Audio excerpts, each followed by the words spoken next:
Chama. Oh, hey.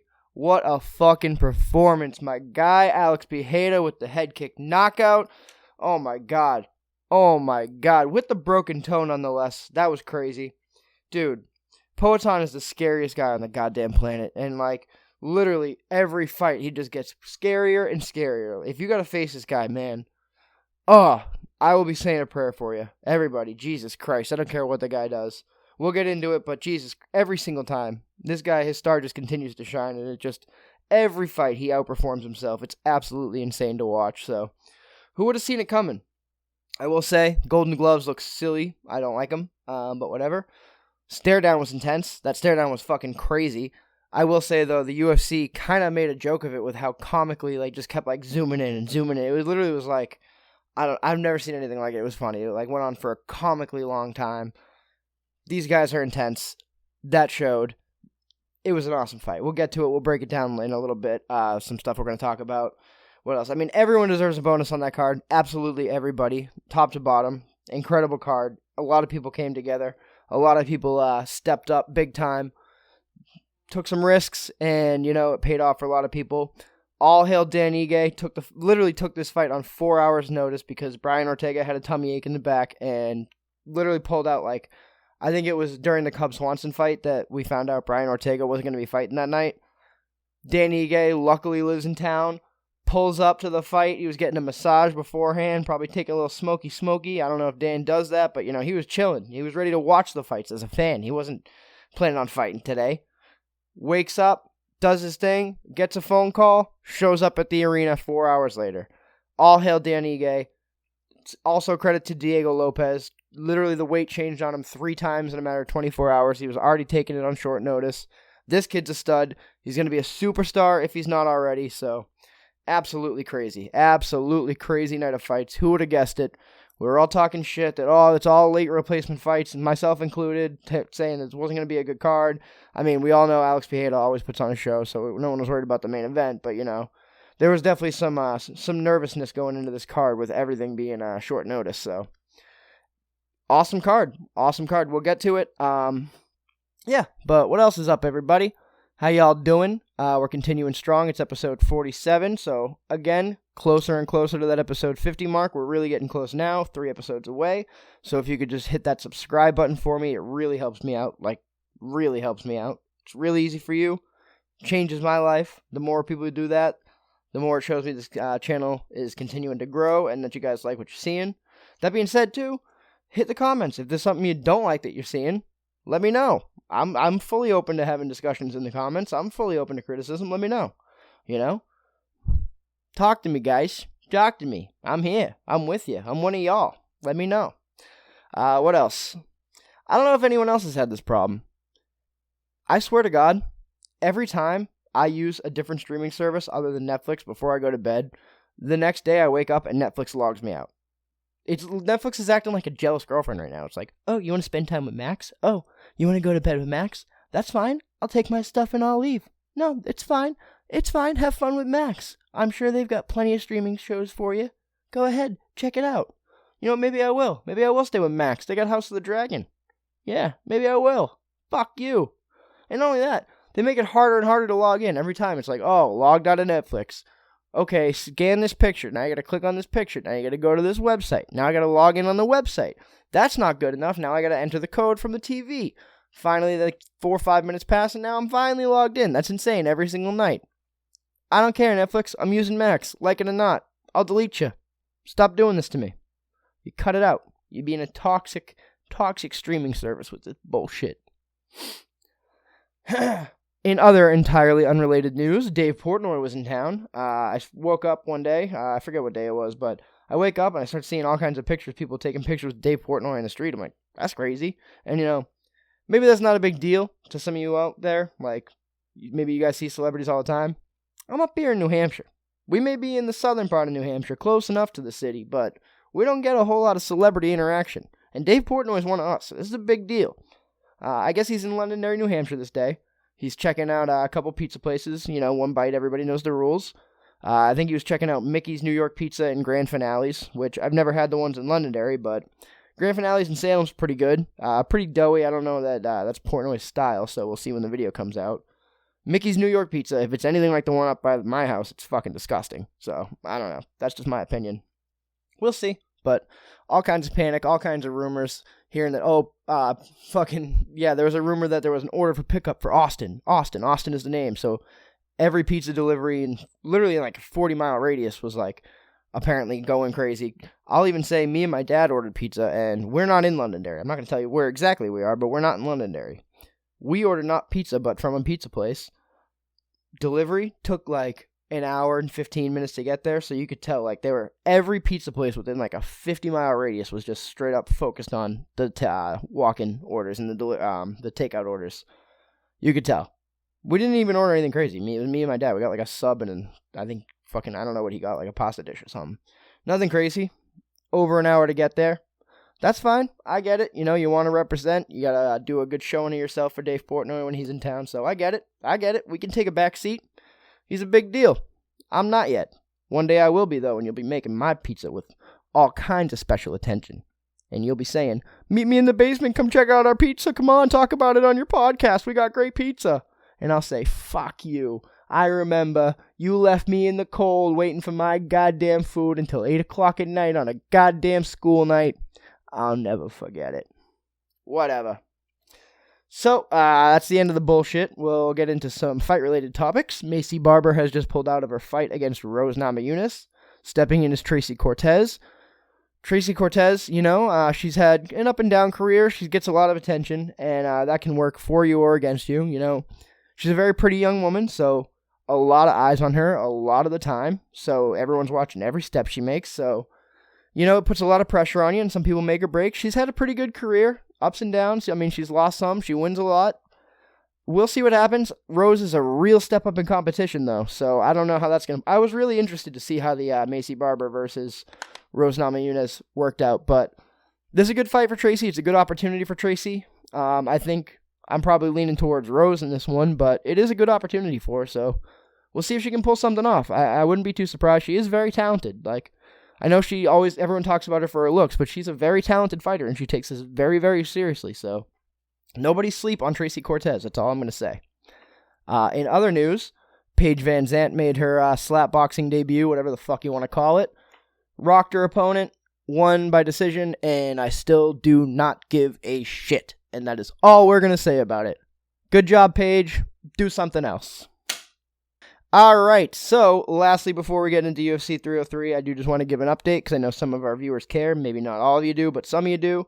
It's been a couple weeks since I've let you know what's going on with me. In Elden Ring, I did manage to beat the game the day before the DLC dropped. I was at 110 hours about. I think I was like 173 to 180 as far as level goes, somewhere in that range. I'm not exactly sure. I haven't beat Placidusax or Melania. I'm leaving them till after the DLC. Placidusax I've taken a couple whacks at since then, but I'm mainly focused on the DLC right now, and I don't know about you, but this DLC is kicking the fucking shit out of me, dude. Matthew's already beat it once, and he's on to the New Game Plus, and he's beat like 3 out of the 6 Remembrance bosses again in the DLC. And I have 2 Remembrance bosses, Rolana and the Divine Beast Dancing Lion, and I cannot get past Gaius, I cannot get past Mesmer, I cannot get past the Mother of Fingers, Metyr, or whatever the fuck, I don't know how to pronounce that, M-E-T-Y-R. Oh my god, it's rough. It's rough. I wasn't really focused on Skidoo Fragments or the Revered Ashes, so I probably should have put a little more time into that, and I am now. I'm at like 13 and 7. But that's only now. I've spent most of those attempts. I spent hours and hours. Most of those attempts I was like Skidoo, I don't know, maybe 6 or 7. And my Revered Ashes was like 4 or 5. So I got to keep pumping those numbers up. They're rookie numbers. I've put about 35, 40 hours into the DLCs. No, almost 45 hours now. Yeah, because I'm at like 52. So almost 45 hours into this DLC. And I don't even have all the map. I have 4 out of the 5 map fragments. I haven't even been able to get the one that's like off to the east and in the middle. We'll get it eventually, but god damn. If there's one thing this DLC has taught me, it is that my build was trash. And it has made me focus on like a lot of other aspects. I'm using incantations and sorceries a lot more. I'm using like 5 to 6 different weapons circling back and forth depending on what I need for the situation. I can't just rely on my Bloodhound Fang anymore.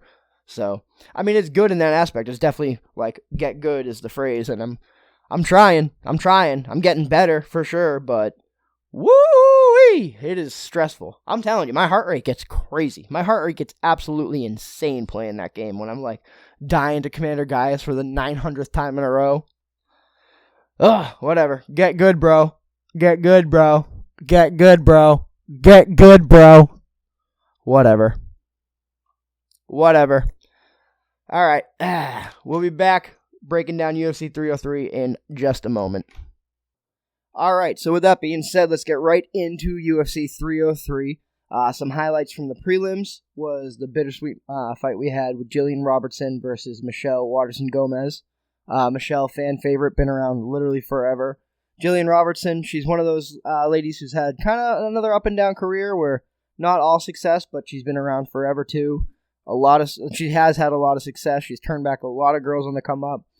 You know, I don't know what it is. I'm not like the biggest fan of Jillian Robertson's style. I'm not like simping for her. I'm not like she's pretty, but I'm not like overly attracted for her. But I don't know what it is. I got such a soft spot for Jillian Robertson. Whenever I see her succeed, I feel proud. Like she's like a little sister or something. And I don't know this lady at all. She trains a top team in Florida, and apparently she's been there since she was 16, so she's not from around here. I don't know what it is, but for whatever, there's always like a few fighters that people just like connect with, and for whatever reason, she's one of them for me. So right on Jillian Robertson, truly putting on a jiu-jitsu showcase. Like, she was able to just move around to mount whenever she wanted. She was taking that arm, almost taking that arm the whole fight.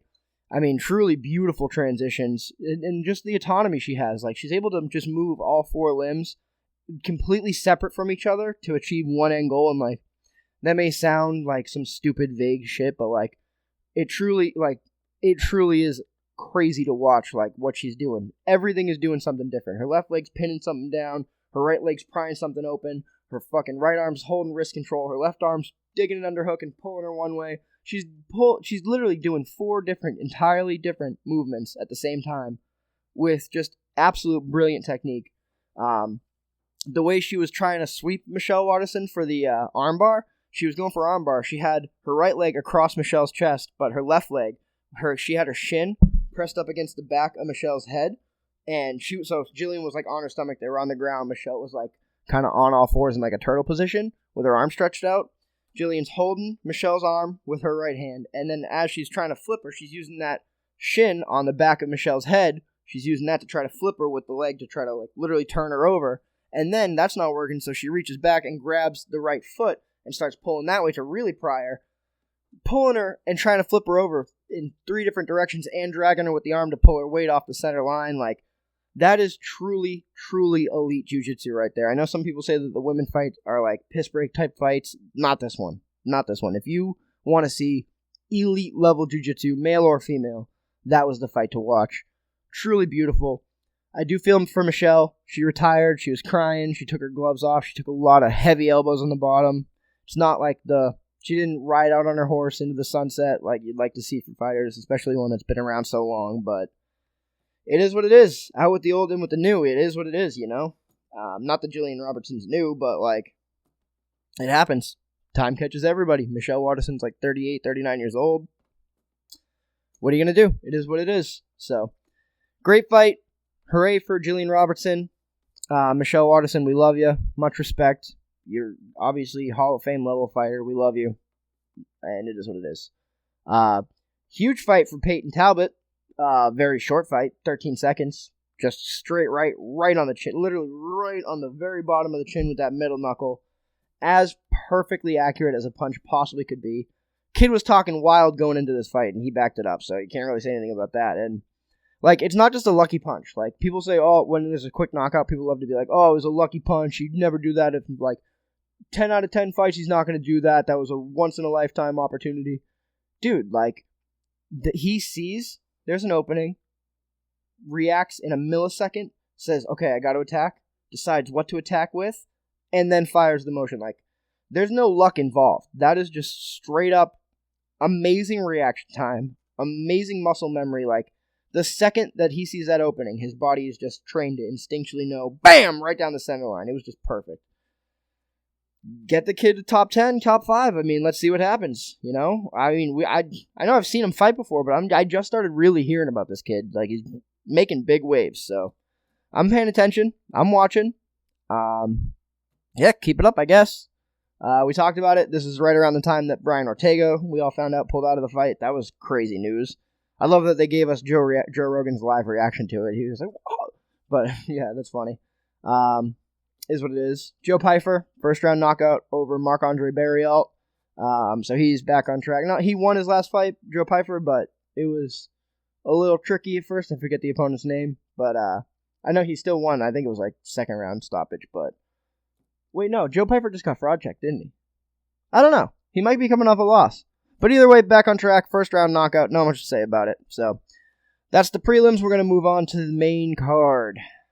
So, Ian Garry gets it done by decision. If you want to call it a controversial one, that's up to you. Maybe call it a robbery. That's, again, up to you. I don't know. Pretty inactive fight. Not a whole lot going on. Michael Venom Page walked out to BBL Drizzy. I told you I thought that joke was tired the first time he said it, but whatever. Whatever. I don't know. First round, obviously Michael Venom Page had the speed advantage. It was blatant. Very, very blatant, but what's his name? Ian Garry was able to get back control and almost sunk in that rear naked choke. It was very, very close, and Michael Venom Page was not doing the right things to defend it. I always tell you guys I'm not like a jiu-jitsu black belt. I'm a 3-stripe white belt. I'm a kickboxer by trade, so I'm not going to get too crazy with the grappling. But, I mean, not much happened anyways. He went for the choke. MVP barely defended it. He was able to keep his neck safe, but he just couldn't get out of the body triangle, and it just stayed there for the entire round. Second round comes. MVP's speed is just way too much for Ian Garry. He was cracking him with right hands. And to be fair, Ian Garry has a good a good chin. It showed. But he backs up in a straight line. And when you got someone that's as tall as you with Michael Venom Page, and I know that that's not common in welterweight, there's not going to be a lot of those guys that are 6'4" with that kind of reach. But, I mean, you can't go in a straight line. We saw that.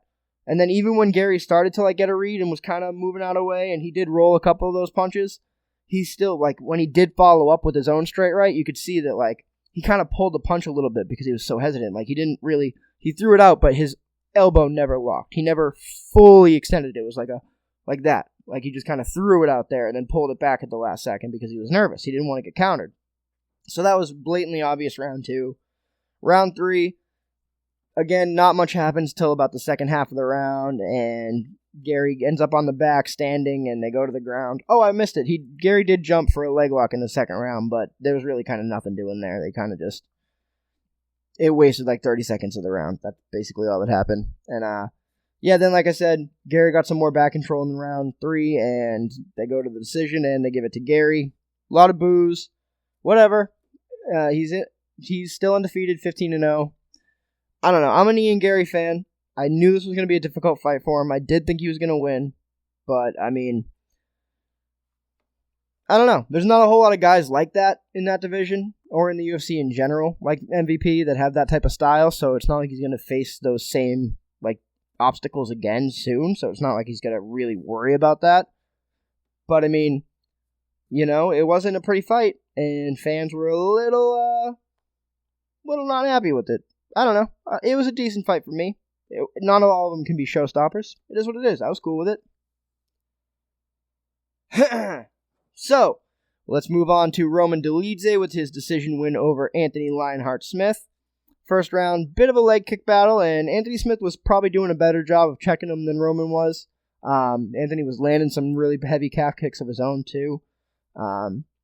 Anthony did start to get the read 3 minutes into the round and started landing some of his hands too. He started, not landing, but he was getting closer. Some of them kind of grazed the chin of Roman Dolidze, but he still was kind of coming up a little bit short, but he was starting to find that range and starting to find that timing.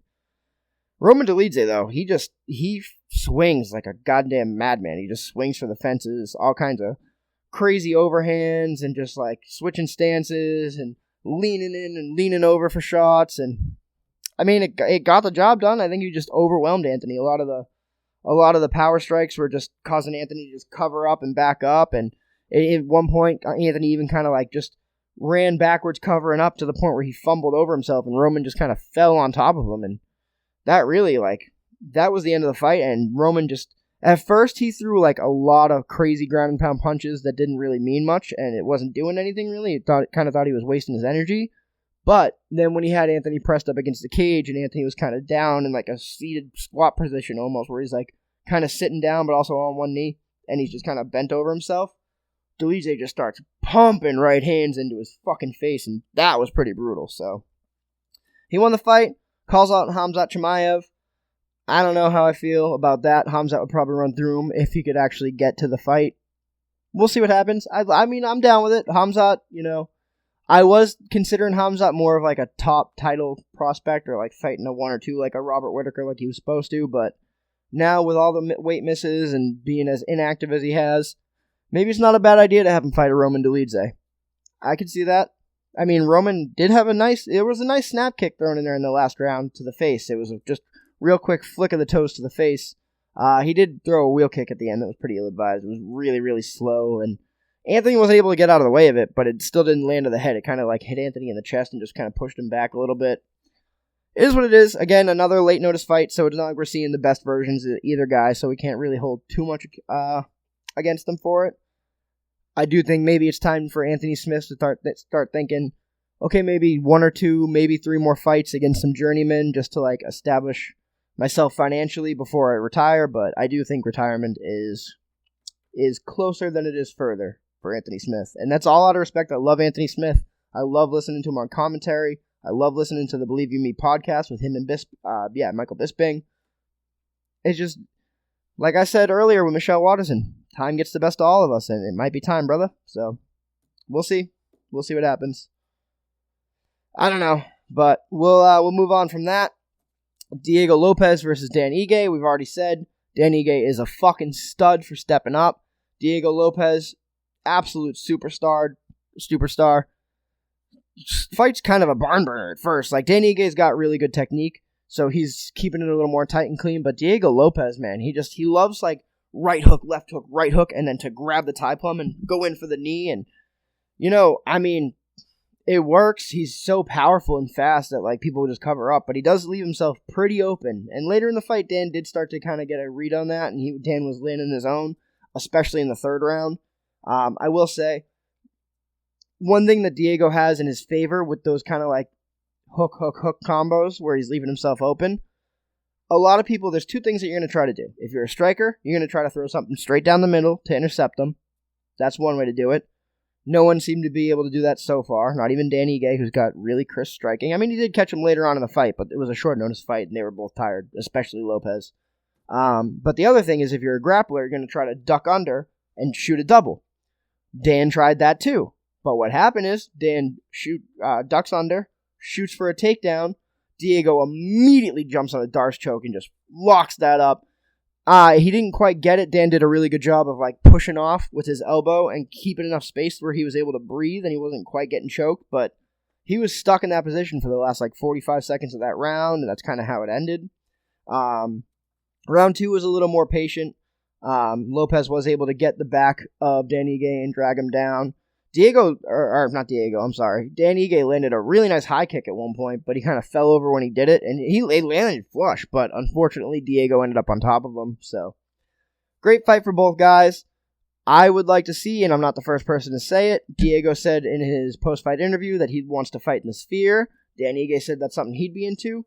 Let's give these guys a rematch on a full camp, because, you know, Dan Ige is a great prospect as far as people to be on Diego Lopes' resume. So, a legit win, not that this isn't a legit win, but a real, like, prepared for victory against Dan Ige would mean a lot more than, like, this means a lot, but that would be huge, especially if it's at that Sphere event, because that's going to be off the fucking charts.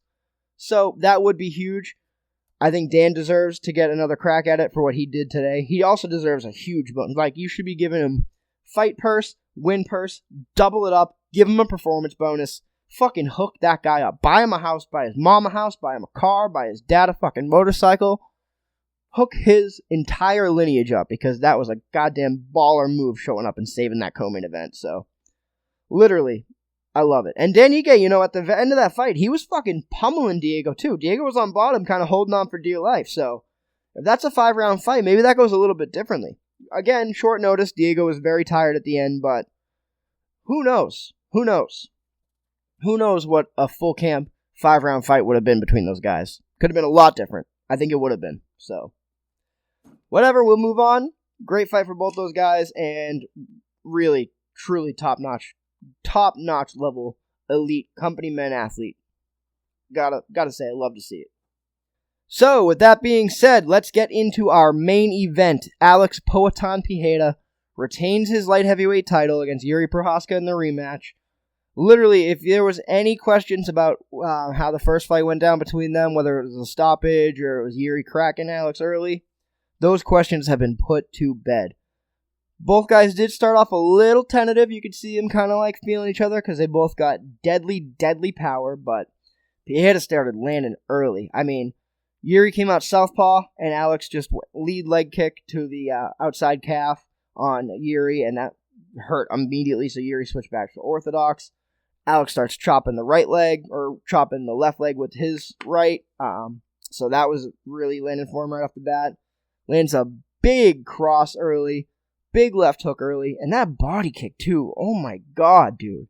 That body kick in the first round sounded like a baseball bat against a cinder block in a goddamn cornfield with the echo. Like, oh my god, I don't know how Jiri didn't fall to that. The longer the round went on, the more Alex was pulling away with it, and Jiri didn't really have much to offer him. In the first fight, Jiri was bringing it to Alex, won the first 2 rounds, was landing on him, had him hurt even. Like, I wouldn't say rocked, he wasn't like out on his feet, but definitely hurting him. This fight, none of that. This fight, Alex just put the fucking beating on him. End of the round, left hook, right on the bell. Jiri goes down and looked like he didn't even know what. He was like, come on, let's go. Like, he didn't know the round ended. Like, he just kind of woke up and was like, yo, jiu-jitsu, let's go. I'm still good. Sorry about that random cut break. Just kind of choked and had to cut for my life because I thought I was going to die. Anyways, yeah. Lead left hook at the end. Alex's signature weapon. Destroys Jiri. Puts him down. And the bell rings. And I don't know about you, but I was a little confused. I was like, oh, is that a knockout? What is that? Are they counting it? But both men walked to their corner. Saved by the bell, some would say. Alex wouldn't say that because Alex stands back up. And 4 seconds into the round, beautiful left high switch kick. Oh, shout out Coach Angel, because that is just how he's been telling us to throw it, with the little slide instead of like a full-blown jump switch and then kick. It's just a switch of the feet and kick. Beautiful technique. Truly gorgeous. Knocks him out cold. Herb Dean lets it go on a little bit too long, and Alex beats the shit out of him on the ground for a couple seconds there, but that kick was what ended it. They call it 13 seconds into the second round because of the follow-up. He was out 4 seconds in with that head kick. Beautiful fight. Alex Pereira is the scariest guy in the world. They're talking about him moving up to heavyweight. Joe Rogan won't shut the fuck up about him moving up to heavyweight. That's apparently what Joe Rogan really wants to see. I'm with him, but I would like to see Ankalaev. I would like to see him shut Jamal Hill up in a rematch. There's still matchups at light heavyweight. There are some really good matchups at heavyweight, though. Good matchups for him. Cyril Gane, that'd be a great fight for him. Sergey coming off the loss he just had to Alexander Volkov. That would be a great fight for Alex. Very winnable. Alexander Volkov, another great fight for Alex. Again, very winnable. Not a whole lot of heavy wrestlers up at the heavyweight division either. I mean, you got Blades to worry about, Almeida to worry about, and potentially Jones. But, I mean, Jones is most likely fighting Stipe and then fucking off forever, which, all respect to him. But, I don't think that's a matchup we're likely to see. Even if it is, though, Jones has elite grappling, but he gets punched. He gets punched, and he's got a chin on him, but he gets punched. So, like I said, there are matchups for Alex at heavyweight that he could win. That could lead him to a title even. Like, we're talking within the top 5, there's fights that he could win. We're talking within the championship caliber fighters. There's matchups he could win. So, I don't know, man. Is there anything he can't do? If there is, I've yet to see it. I'm a huge Alex Pereira fan. And, dude, he's right over there in Danbury, Connecticut. I might fucking take a couple hour stroll down there one day and train with Glover and Alex. That'd be crazy. I definitely don't want to end up like that YouTuber that does the impressions, because he went down there and they had a friendly spar. And I mean, like, genuinely, it was a friendly spar. and he walked away bleeding and bruised. So that's what Alex being nice is, leaving you bleeding and bruised. Because Alex being mean is you die. So I don't know. Maybe it's in my best interest to not do that. We'll see. But either way, great performance. Love to see it. If you guys could just do me a huge favor, hit that subscribe button. Make sure you're staying tuned. We're going to hit that episode 50 very, very soon. We got some big things coming up that I'm going to announce soon. So, yeah, just keep watching, keep liking, keep commenting. I love you guys. Poeton, Chama forever. Fuck yeah, let's go.